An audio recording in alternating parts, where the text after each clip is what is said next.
একটি সন্ত্রাসী হামলা, একটি ভেঙে পড়া জীবন এবং একজন সিআইএ ক্রিপ্টোগ্রাফারের প্রতিশোধের যাত্রা। এটাই দ্য অ্যামেচুর মুভির মূল গল্প। 2025 সালে মুক্তিপ্রাপ্ত এই সিনেমাটি আমাদের নিয়ে যায় এক সাধারণ মানুষের অসাধারণ অভিযানে, যেখানে প্রতিশোধ শুধু ব্যক্তিগত নয়, বরং এটি একটি সিস্টেমের বিরুদ্ধে লড়াইও বটে। ওয়েলকাম বন্ধুরা আমার সিনে মিষ্টি চ্যানেলে। সবাই কেমন আছেন? সবচেয়ে লেটেস্ট এবং চমৎকার চমৎকার মুভিগুলোর এক্সপ্লেনেশন সবার আগে পেতে আমার চ্যানেলটাকে সাবস্ক্রাইব করুন এবং পাশে থাকা বেল বাটনটি বাজিয়ে দিন। চলুন শুরু করা যাক।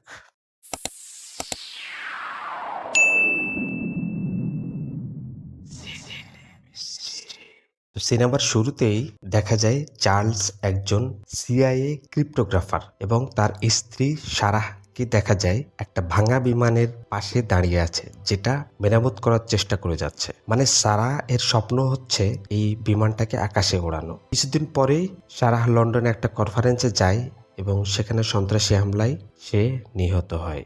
কিন্তু পরে চার্লি জানতে পারে এই হামলার প্রকৃত কারণ অন্য আরেকটি ছিল, এবং সেটা জানতে হলে আপনাকে পুরো ভিডিওটি দেখতে হবে। চার্লি হেলার ছিল সিআইএ এর একজন ক্রিপ্টোগ্রাফার। সিআইএ হচ্ছে সেন্ট্রাল ইন্টেলিজেন্স এজেন্সি। এটি আমেরিকান গোয়েন্দা সংস্থা বা যুক্তরাষ্ট্রের জাতীয় নিরাপত্তা ও বৈদেশিক গোয়েন্দা তথ্য সংগ্রহে কাজ করে।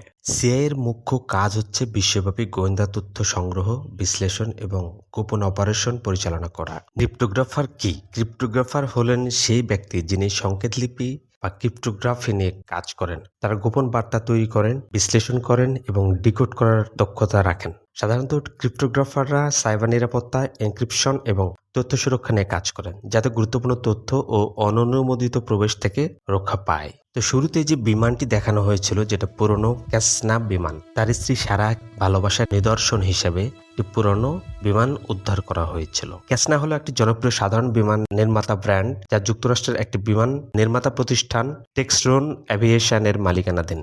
এটি মূলত ছোট এবং এক ইঞ্জিন অথবা 2 ইঞ্জিন বিশিষ্ট হয়ে থাকে। এটা প্রশিক্ষণ বিমান হতে পারে অথবা ব্যক্তিগত উড়ানের জন্য হতে পারে। তো সারা হেলার লন্ডনে যায় একটি কনফারেন্সে অংশগ্রহণ করার জন্য। কনফারেন্সটা ছিল গোয়েন্দা প্রশিক্ষণের উপরে, বিকজ তার এইসব গোয়েন্দা নিয়ে আগ্রহ ছিল, যেহেতু তার হাজবেন্ড একজন সিআইএ এজেন্ট। কনফারেন্সে যাওয়ার পরে সে এই হামলার শিকার হন এবং সে একটা ব্যাংকের মধ্যে আটকা পড়ে। সন্ত্রাসী হামলা চালিয়েছিল মূলত 4 জন ভাড়াটে সৈনিক: মিশকা ব্লাচিস, এলিশ, গ্রেচেস ফ্রাঙ্ক এবং হোস্ট শিলার, যারা সন্ত্রাসী কার্যক্রম পরিচালনা করেছিল। সারা মূলত লক্ষ্যবস্তু ছিলেন না, কিন্তু তিনি একজন নিরীহ ব্যক্তিকে বাঁচানোর চেষ্টা করেছিলেন, যার জন্য তাকে জিম্মি করা হয়। দুর্ভাগ্যক্রমে সারাকে তারা জিম্মি করে এবং এই ভাড়াটে সৈনিকদের নেতা ছিলেন শন শিলার। তিনি সারাকে জিম্মি করার পর হত্যা করেন, যাতে পুলিশ তাদের অনুসরণ না করে এবং নিরাপদে তারা পালাতে পারে। কেন সারাকে হত্যা করা হয়? সতর্কবার্তা হিসেবে, যাতে পুলিশ বুঝতে পারে যে হামলাকারীরা প্রয়োজনে জিম্মিদের হত্যা করতে প্রস্তুত। এটি ছিল একটি ঠান্ডা মাথার সিদ্ধান্ত, যা শুধুমাত্র তাদের পালানোর সুবিধার জন্য নেওয়া হয়েছিল। চার্লি প্রচন্ড ভেঙে পড়ে এবং প্রচন্ড শোকাহত হয়ে পড়ে, কিন্তু যখন সে জানতে পারে যে হামলার পিছনে 4 জন অপরাধী ছিল, চার্লি সিআইএ এর ইনফ্রাস্ট্রাকচার ব্যবহার করে এবং গভীর বিশ্লেষণের মাধ্যমে সত্য উদ্ঘাটন করে যে এই ঘটনার পিছনে সিআইএ জড়িত। তখন সে প্রতিশোধের সিদ্ধান্ত নেয়। তো চার্লি প্রথমে সন্ত্রাসী হামলার ফুটেজগুলো বিশ্লেষণ করে এবং মুখোশধারী 4 জন অপরাধীর পরিচয় শনাক্ত করার পরে সিআইএ এর ডেপুটি ডিরেক্টর মুরের কাছে যায় এবং মুরকে বলে, আমার হাতে যথেষ্ট তথ্য প্রমাণ আছে কারা এই হামলার সঙ্গে জড়িত। তো মুর তাকে বলে যে না, আমরা এখনই অ্যাকশনে যাব না, আমরা পুরো সিস্টেমটাকেই ধ্বংস করার জন্য কাজ করতেছি। তার মানে কোনো ইন্ডিভিজুয়াল সন্ত্রাসীকে কারো ব্যক্তিগত প্রতিশোধের জন্য সিআইএ কে ইউজ করার জন্য মুর না বলে। মুর যেটা বলে, টোটাল সন্ত্রাসী গোষ্ঠীটাকেই গ্রিপে নিয়ে এসে ধ্বংস করার জন্য। বাট চার্লির কাছে যথেষ্ট তথ্য প্রমাণ আছে।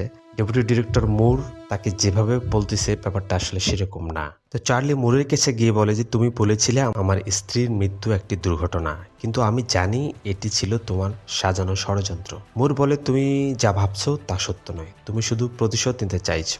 চার্লি বলে যে, আমি প্রতিশোধ চাই না, কিন্তু আমি সত্য জানতে চাই। আমি জানি তুমি শিলার ও তার দলকে অর্থায়ন করেছিলে। মুর বলে, তুমি যা জানো তা তোমার জন্য বিপজ্জনক, সে তোমাকে থামাবে। চার্লি বলে, আমি থামবো না, আমি তোমার গোপন অপারেশন প্রকাশ করব। মুর বলে, তুমি যদি এই সত্য প্রকাশ করো, সে তোমাকে মুছে ফেলবে। চার্লি বলে, তাহলে আমাকে মুছে ফেলতে হবে, কারণ আমি সত্য প্রকাশ করবই। চার্লি থেমে যায় না এবং সে একটি গোপন ইনকুইলাইন ব্যবহার করে, যা সিআইএর গোপন নথি ফাঁস করার হুমকি দেয়। এর ফলে কর্নেল হেন্ডারসনের কাছে প্রশিক্ষণ দিতে পাঠানো হয়। অ্যাকচুয়ালি প্রশিক্ষণ নিতে পাঠানো হয় না, প্রশিক্ষণ নিতে সে বাধ্য করে। ইনকুইলাইন কে? ইনকুইলাইন ছিল একজন অজ্ঞাতনামা তথ্যদাতা, যার পরিচয় কখনো প্রকাশ করা হয়নি। সেই সিআইএর কিছু গোপন নথি ফাঁস করেছিল, যা চার্লিকে সন্ত্রাসী হামলার আসল কারণ ও অপরাধীদের পরিচয় শনাক্ত করতে সাহায্য করেছিল। কিন্তু এই অজ্ঞাতনামা তথ্যদাতা কে ছিল?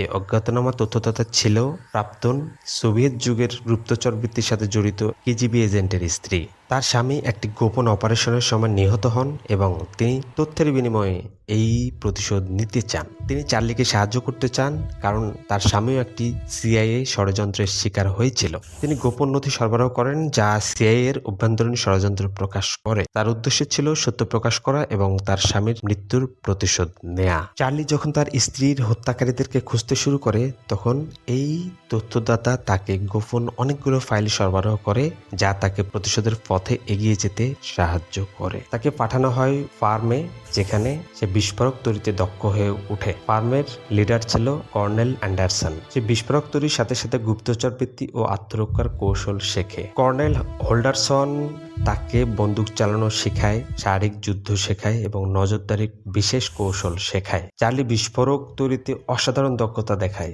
সে সাধারণ বস্তু থেকে বিস্ফোরক তৈরি করতে শেখে, যা পরে তার প্রতিশোধের মিশনে ব্যাপক কাজে লাগে। কিন্তু প্রশিক্ষক কর্নেল হোল্ডারসন তাকে জানিয়ে দেয় যে সে হত্যা করার জন্য মানসিকভাবে প্রস্তুত না। প্রশিক্ষণের শুরুর দিকে হোল্ডারসন কিছুটা সন্দেহ প্রকাশ করে যে চার্লি একজন সাধারণ ক্রিপ্টোগ্রাফার, সে এই যুদ্ধের কৌশলগুলো শিখতে পারবে কিনা। চার্লি শারীরিক প্রশিক্ষণে দুর্বল ছিল যথেষ্ট, কিন্তু সে তার বুদ্ধিমত্তা ব্যবহার করে হোল্ডারসনের বিশ্বাস অর্জন করে। হোল্ডারসন তাকে অস্ত্র চালানো, আত্মরক্ষা এবং সিআইএর গোপন কৌশল শেখায়, যা পরে চার্লি প্রতিশোধের যাত্রায় গুরুত্বপূর্ণ ভূমিকা রাখে। চার্লি যখন সিআইএর গোপন ষড়যন্ত্র প্রকাশ করতে চায়, তখন হোল্ডারসন তাকে সতর্ক করে যে সিআইএ তাকে মুছে ফেলতে পারে। চার্লি বুঝতে পারে যে তাকে পালাতে হবে এবং সে হোল্ডারসনের দেওয়া কৌশল ব্যবহার করে সিআইএর নজরদারি এড়িয়ে যায়। সে একটি গোপন পরিচয় তৈরি করে, যা তাকে সিআইএর হাত থেকে রক্ষা করে। তো বিশেষ ট্রেনিং এ যাওয়ার আগে চার্লি সিআইএর অফিসে একটি গোপন স্পিকার ইনস্টল করে, যা মুর ও তার সহযোগীদের গোপন কথোপকথন রেকর্ড করে এবং এই স্পিকার একটি বিশেষ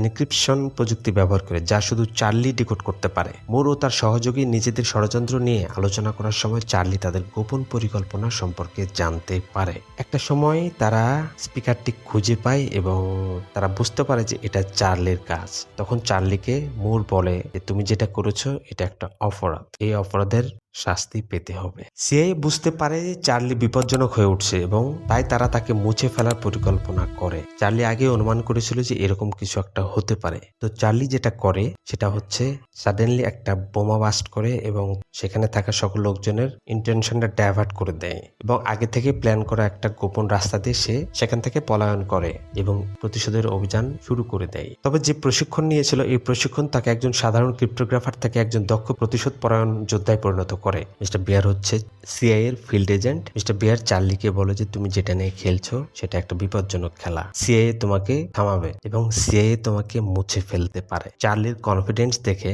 মানে চার্লি কোনোভাবেই এই অভিযান থেকে পিছু পাওয়া হবে না। এটা জানার পরে বিয়ার তাকে বলে যে তোমাকে আমি সর্বোচ্চ হেল্প করবো, বাট তুমি যদি একটু ভুল করো তাহলে তুমি মারা পড়বে। যাই হোক, আমরা দেখি যে বিয়ার তাকে সাহায্য করার জন্য প্রস্তুত। চার্লি বুঝতে পারে যদি সে নিজেই কিছু না করে তাহলে তার স্ত্রীর হত্যাকারীরা কখনোই ধরা পড়বে না। প্যারিসে অনুসন্ধান করে সে গ্রেনেজের অ্যাপার্টমেন্টের ঠিকানা খুঁজে বের করে। গ্রেনেজ ছিল 4 জনের মধ্যে একজন যারা তার স্ত্রীকে হত্যা করে। সেখানে যায় এবং সেখানে প্রবেশের পরিকল্পনা করে। গ্রেনেজ প্রথমে পালানোর চেষ্টা করে, কিন্তু চার্লি তাকে বাধা দেয়। তাদের মধ্যে সংঘর্ষ হয় এবং যেখানে চার্লি তার প্রশিক্ষণের দক্ষতা ব্যবহার করে। শেষ মুহূর্তে চার্লি তাকে হত্যা করে, যা তার প্রতিশোধের যাত্রায় প্রথম সফল ধাপ হয়ে ওঠে। চার্লি সে গোপন তথ্যদাতার সাহায্যে অপরাধী মিশকা ব্লাচিসের অবস্থান জানতে পারে এবং তাকে ধরতে চার্লি মাদ্রিদে একটি হোটেলে যায় এবং তাকে খুঁজে পায়। তো একই সময় কর্নেল হোল্ডারসন ডেপুটি ডিরেক্টর মুরের নির্দেশে আরেকজন সিআইএ এজেন্টকে হত্যা করতে যায়। চার্লস তাকে হত্যা করতে পারলেও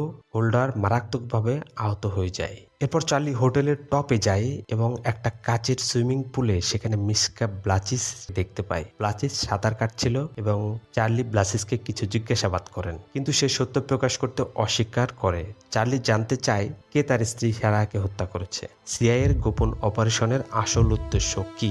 ব্লাচিস প্রথমে মিথ্যা বলে, কিন্তু চার্লি তাকে চাপ দিতে থাকে। চার্লি একটি রিমোট ট্রিগার করেন এবং কাচের পুলটা তলা ভেঙে যায়। ব্লাচিস নিচে পড়ে যায় এবং মারা যায়। ছবিটিতে যে কাচের পুলটি দেখানো হয় সেটা ছিল চমৎকার। কাচের পুল দৃশ্যটি মূলত লন্ডনের এম্বাসি গার্ডেন্স এর স্কাই পুলে চিত্রায়িত হয়েছে। পরিচালক জেমস হাওয়েস জানিয়েছেন যে এই দৃশ্যের জন্য একটি লাইভ সাইজ সেটআপ তৈরি করা হয়েছিল, যাতে বাস্তব বিস্ফোরণ ও পতনের দৃশ্য ধারণ করা যায়। যদিও মাদ্রিদে এমন কোনো কাচের পুল নেই। ট্রেনিং ফার্ম হাউস থেকে পালিয়ে তার সেই তথ্যদাতার কাছে তুরস্কে চলে যায়। তুরস্কের ইস্তাম্বুলে সে বসবাস করত একটি ফার্ম হাউসে। তার সাথে দেখা হয়, তারপর তারা বাসায় যায় এবং বাসায় ঢুকতে দেখা যায় তাদের একটা চিকেন ফার্ম। তো ডেভিস বলে যে চিকেনগুলো আমার প্রাকৃতিক অ্যালার্মের মতো, এগুলো আমাকে সজাগ করে দেয়। তারা রাতে ঘুমায় এবং চার্লস এক রুমে ঘুমায় এবং ডেভিস এক রুমে ঘুমায়। হঠাৎ ডেভিস উঠে এসে বলে যে আমি আজকে তোমার সঙ্গে ঘুমাতে চাই, অনেকদিন কারোর সঙ্গে ঘুমাই না। ঘুম মানে আসলেই ঘুম, অন্য কিছু ভাবার দরকার নেই। সকালে হঠাৎ দেখা যায় একটা অপারেশন শুরু হয় এবং তাদের বাসা অ্যাটাক করা হয়। সিআইএ টিম বুঝতে পারে যে এই তথ্যগুলো চার্লসের কাছে কে দিয়েছিল এবং সে কোথায় বসবাস করে। তো এটা ট্রেস করার পরে সিআইএ তুরস্কের টিমকে অপারেশন চালানোর জন্য বলা হয়। তো এই অপারেশনে গোলাগুলির ফাঁকে চার্লস কোনোভাবে বেঁচে যায় এবং ডেভিস নিহত হয়। চার্লি এলিশকে হত্যা করে এবং তার প্রতিশোধের যাত্রার অন্যতম গুরুত্বপূর্ণ ধাপে পরিগণিত হয়। কিভাবে হত্যা করা হয় এলিশকে? চার্লি এলিশের গোপন আস্তানে প্রবেশ করে এবং সেখানে এলিশের সঙ্গে একটি গোপন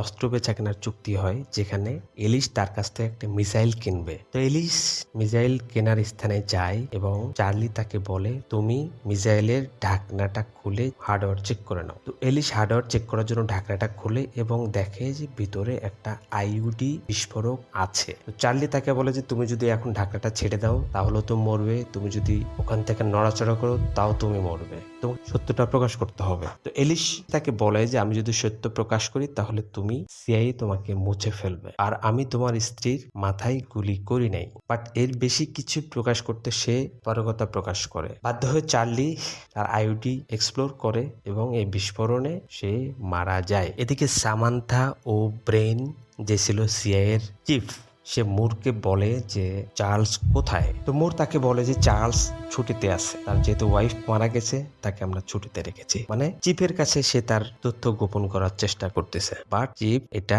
জেনে যায় যে আসলে ঘটনা কি হয়েছে। চিফ ভেতরে তদন্ত শুরু করে যে সিআইএ এর মধ্যে কোনো কিছু আছে কিনা। তো এলিশকে হত্যার আগে তাকে লাস্ট বলেছিল যে সিলারের অবস্থানটা সম্ভাব্য কোথায় হতে পারে। এলিশ এক্স্যাক্টলি না বললেও তাকে একটা ক্লু দেয় যে এটা সাগরের মাঝামাঝিতে সে একটা নৌকার মধ্যে থাকে। কোথায় লোকেশন এক্স্যাক্টলি সেটা বলে না। চার্লস খোঁজা শুরু করে এবং আস্তে আস্তে বিভিন্ন তথ্য বিশ্লেষণ করে সে তার টার্গেটে পৌঁছে যায়। তাই চার্লস যেটা করে সেটা হচ্ছে সম্ভাব্য এরিয়াগুলোতে শিলারের খোঁজ করে, যাতে এই তথ্যটা শিলারের কাছে চলে যায় এবং তাকে ধরে শিলারের কাছে নিয়ে যাওয়া হয়।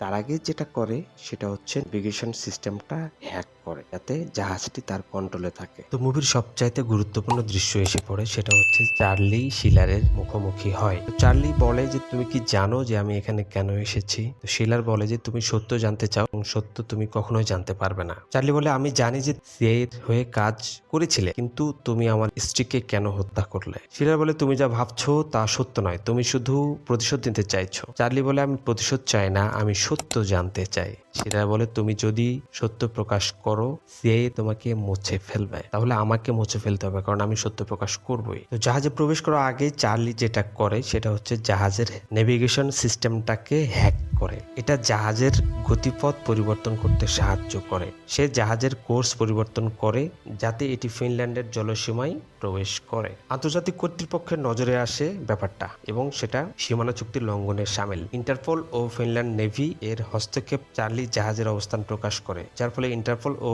ফিনিশ নেভি জাহাজটিকে আটক করে। এই কৌশলের মাধ্যমে চার্লি সিলারকে হত্যা না করেই তাকে আন্তর্জাতিক কর্তৃপক্ষের হাতে তুলে দেয়, আইনের আওতায় নিয়ে আসে এবং এর ফলে যেটা হয় সেটা হচ্ছে সিআইএর গোপন অপারেশন প্রকাশ পায় এবং চার্লির বুদ্ধিমত্তার জয় হয়। চার্লি প্রমাণ করে যে শারীরিক শক্তির পরিবর্তে প্রযুক্তিগত দক্ষতা ব্যবহার করে অনেক কাজ করা যায়। এদিকে মুর তার অপারেশনকে বৈধতা দেওয়ার চেষ্টা করেন এবং দাবি করেন যে এই মিশন জাতীয় নিরাপত্তার জন্য অপরিহার্য ছিল। তিনি সিআইএ এর সিদ্ধান্তকে রক্ষা করেন, বলেন যে কিছু সঠিক সিদ্ধান্ত নেওয়া ছাড়া বিশ্বব্যাপী স্থিতিশীলতা বজায় রাখা সম্ভব না। সামান্থা ও ব্রায়ান মুরের অপারেশনকে বেআইনি ঘোষণা করেন এবং বলেন যে সিআইএ এর রাজনৈতিক উদ্দেশ্য ছিল। সিআইএ এর নৈতিকতা প্রশ্নবুদ্ধ। তিনি বলেন গোপন ড্রোন হামলা ও অস্ত্র চুক্তি শুধুমাত্র ক্ষমতা ধরে রাখার জন্য ব্যবহৃত হয়েছিল। চার্লির সাহসিকতা, তিনি চার্লির অনুসন্ধানকে প্রশংসা করেন এবং বলেন যে একজন অ্যামেচিউর হয়েও সে সত্য প্রকাশ করতে পেরেছে। ভাষণের শেষে মুর এবং হ্যারিসকে গ্রেপ্তার করা হয় এবং সিআইএ এর অভ্যন্তরীণ তদন্ত শুরু হয়। এখানে সিআইএ এর কয়েকটা গোপন অপারেশনের কথা বলা হয়। সিআইএ ড্রোন হামলাকে আত্মঘাতী বোমা হামলা হিসেবে সাজিয়ে রাজনৈতিক অস্থিরতা তৈরি করেছিল। ইউরোপ সন্ত্রাসীদের অস্ত্র সরবরাহের নাটক সাজিয়ে তাদের অবস্থান শনাক্ত করার চেষ্টা করেছিল। দক্ষিণ আমেরিকা সরকার পরিবর্তনের জন্য গোপন অর্থায়ন করেছিল যাতে সিআইএ সমর্থিত নেতারা ক্ষমতায় আসতে পারে। এশিয়া গোপন নজরদারি ও সাইবার হামলা পরিচালনা করেছিল যাতে রাজনৈতিক প্রতিপক্ষকে দুর্বল করা যায়। চার্লি যেটা প্রকাশ করেছিল সেটা হচ্ছে সিআইএ এর ডেপুটি ডিরেক্টর মুর এই অপারেশনগুলোর মূল পরিকল্পনাকারী ছিলেন। চার্লি এই তথ্য ফাঁস করে, যার ফলে সিআইএ এর অভ্যন্তরীণ তদন্ত শুরু হয়। এই তথ্য প্রকাশের ফলে আন্তর্জাতিক রাজনীতি অস্থিরতা তৈরি হয় এবং সিআইএ এর কার্যক্রম প্রশ্নবিদ্ধ হয়। এমনই একটি অপারেশন ছিল লন্ডনের সেই হামলা, যেটাকে আত্মঘাতী হামলা বলে চালিয়ে দেওয়া হয় এবং যে হামলায় চার্লির স্ত্রী মারা যায়। সেই হামলাটাই ছিল একটা রাজনৈতিক উদ্দেশ্য প্রণোদিত হামলা, যেটাকে ড্রোন হামলা বলে চালিয়ে দেওয়া হয় এবং সেটার মূলে ছিল ডেপুটি ডিরেক্টর মুর। ক্যাপ্টেন হোল্ডারসনের সঙ্গে চার্লসের দেখা হয় এবং হোল্ডারসন তাকে বলে যে তুমি যেটা করেছো সেটা অনেক ভালো একটা কাজ। চার্লি বলে যে আপনি যেটা শিখিয়েছেন আমি সেটাই প্রয়োগ করেছি। তো এখানে অ্যান্ডারসন তাকে বলে যে তুমি যেটা করেছো সেটা আমার শেখানোর বাইরে। চার্লি তার বাসায় ফিরে যায় এবং তার সে বিমানটিকে দেখানো হয় যেটা মেরামতের জন্য সে কাজ করতেছে। ফাইনালি সেটা রেডি করা হয় এবং সেই বিমানটিকে সে ওড়াতে সক্ষম হয় এবং সেই বিমানটিকে ওড়ানোর মধ্যে দিয়ে তার স্ত্রীর স্বপ্নটাকে বাঁচিয়ে রাখে এবং এই বিমানটি এই মুভিটির এক উল্লেখযোগ্য অধ্যায়। চার্লি হেলার একজন সাধারণ মানুষ ছিলেন, কিন্তু তার প্রেম, শোক এবং প্রতিশোধের তীব্রতা তাকে অসাধারণ করে তুলেছে। এই সিনেমা শুধু একটি থ্রিলার নয়, বরং একটি আবেগঘন গল্প যা আমাদের ন্যায় বিচার, নৈতিকতা এবং ক্ষমতার অপব্যবহার সম্পর্কে ভাবতে বাধ্য করে। এখানেই মুভিটির শেষ এবং এতক্ষণ সাথে থাকার জন্য আপনাদেরকে অনেক অনেক ধন্যবাদ। আমার পরবর্তী ভিডিওগুলো পেতে চ্যানেলটি সাবস্ক্রাইব করুন এবং কোনো মতামত থাকলে কমেন্ট সেকশনে জানিয়ে দিন।